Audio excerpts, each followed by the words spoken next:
شیخ الاسلام حضرت مولانا حسین احمد مدنی رحمۃ اللہ نے اپنے خطبات میں ایک واقعہ نقل فرمایا ہے کہ ایک لڑکے کو ایک لڑکی سے محبت ہو گئی، مگر اس لڑکی کی کسی اور جگہ شادی ہو گئی۔ لڑکا بڑا پریشان ہوا کہ لڑکی کو خط لکھا کہ بی بی، میں تمہارے ساتھ شادی کی کوشش میں تھا مگر قسمت میں نہیں تھا، اب میرے ساتھ ایک مرتبہ ملاقات کر لیں، اس کے لیے جو بھی فرمائش ہوگی میں پوری کروں گا۔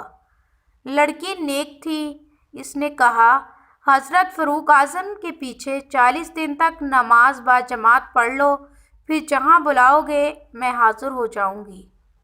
لڑکا پہلے لڑکی کے مکان کی طرف چکر لگاتا تھا مگر 40 دن بعد اس نے جانا ختم کر دیا۔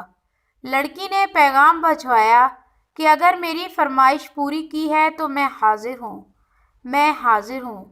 لڑکے نے کہا، پہلے میرے دل میں آپ کی محبت تھی مگر اب اللہ تعالیٰ کی محبت بیٹھ گئی ہے، اب آپ کا اور میرا رستہ جدا ہے۔ لڑکی نے خامد کو یہ بات بتا دی۔ اس کے خامد نے فاروق اعظم کو یہ بات بتائی تو آپ نے فرمایا کہ اللہ نے سچ فرمایا ہے، بے شک نماز لوگوں کو بے حیائی اور بری باتوں سے روکتی ہے۔